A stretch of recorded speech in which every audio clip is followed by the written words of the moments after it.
Well, hello everyone. It's a beautiful Saturday morning here in Florida. Thought I'd give you a little update. To continue on with the seats and stuff. For the seat belts, what I did is I took the seat support, cut a little slot in it, got some rubber channel, installed that around there so it wouldn't, my seat belts wouldn't chafe. I took a 1/4 inch by 4 inch plate steel, and underneath my floorboard here I welded it from this little sub frame cross member to that sub frame cross member, so I have a nice solid mount to mount my center seat belts. And then for the outside, I'll just mount them along the outside sub rail here somewhere. I still have the engine block at the machinist, so while I'm waiting for that, I thought I'd start on fitting the rear rumble lid. So I started trying to fit the rear rumble lid, and the back lower panel that I had, it just wouldn't allow it to hinge. If you recall some of my way early videos, this rear panel was, you know, pretty hacked up or whatever, and it was too short. There was a gap. I welded a little bit and ground on the edge to fill up the gap. Well, it was all messed up. I said, hey, you know, I thought to myself, just order a new panel and put it in there. It'll be worth it. They're not that expensive. So I did that. I ordered one from Max, and when I got it in, it was too long to fit in there. And I'd read stories about, you know, none of these panels fitting well, so I wasn't too surprised with that. So what I did is I decided, well, I'll go ahead and cut it in the center, shorten it up, and that's what I did. And then on each end was not square, so I had to slice each end and fit it up to that. And anyway, I spent a whole day and a half last weekend trying to fit that panel right. I got it in there, and I just didn't like the way it looked. It comes down to a V here where I split it and goes up, but anyway, it didn't fit well. I didn't like the work that I did on it, so kind of wasted that time and money. So then I decided to order another one from a different place, Bratton's, and I got this panel in, and this panel slipped right in, fit perfect. So that's nice to know. If you're going to get a rear panel, at least for my Model A, the coupe, the Bratton's panel was like 10 bucks more, but it fit much better. It would have saved me a day and a half's worth of work if I would have got it the first time. So once I got that panel in, I wanted to start work on the rumble lid to fit, and it's just not going to fit. So I decided to change it over to a trunk. The trunk's going to be handier anyway. I wouldn't let anybody ride back in the rumble seat anyway, so I got all the hardware to change it over to a trunk. And what I wanted to do is I wanted to get that lower rear panel in there so that when all this stuff was all basically like this, you know, brazed together, rusted out, brazed together, bunch of holes and stuff, and there was a bunch of dents in there I had to pound out. So I cut this area out, used an old leaf spring as a dolly, went in there, removed a lot of the dents from the other side. But in order to get that, I need to make this filler piece now, so in order to get the right curve to it, I wanted to get the rear panel in there first and then match that patch panel to the rear panel curve so the trunk fits nice. So during that whole time trying to fit that panel and everything, once I got the panel to fit, I went to install the inner piece of that panel, and it was too long.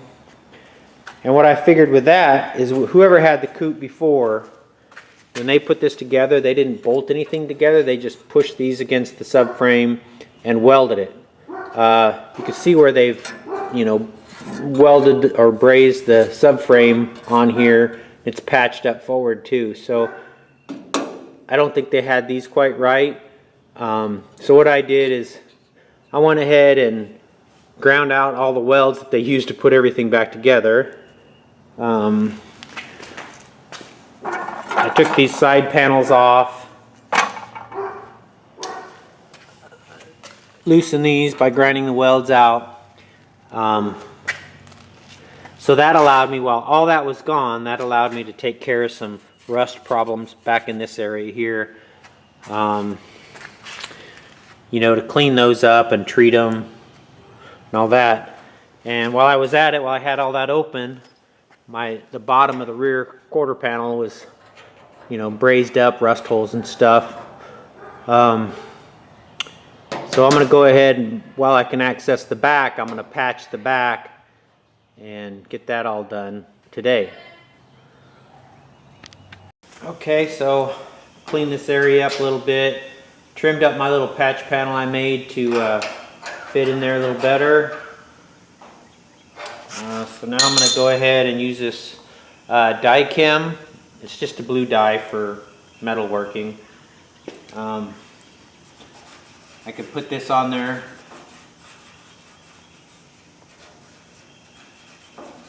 Like that, usually pretty good. And then what I'll do is I'll put my little patch panel, once it dries, put my little patch panel on there, take my scribe the line. That'll give me a nice clean line to trim out, so my patch panel will fit in there nice.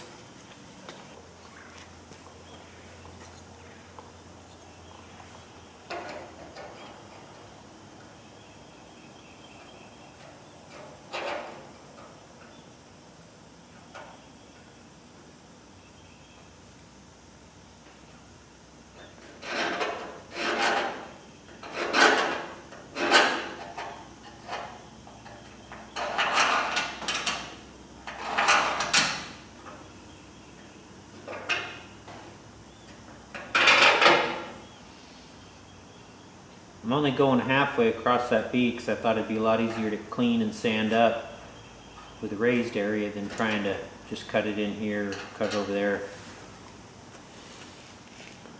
So that's all marked. Now I'll just cut it out.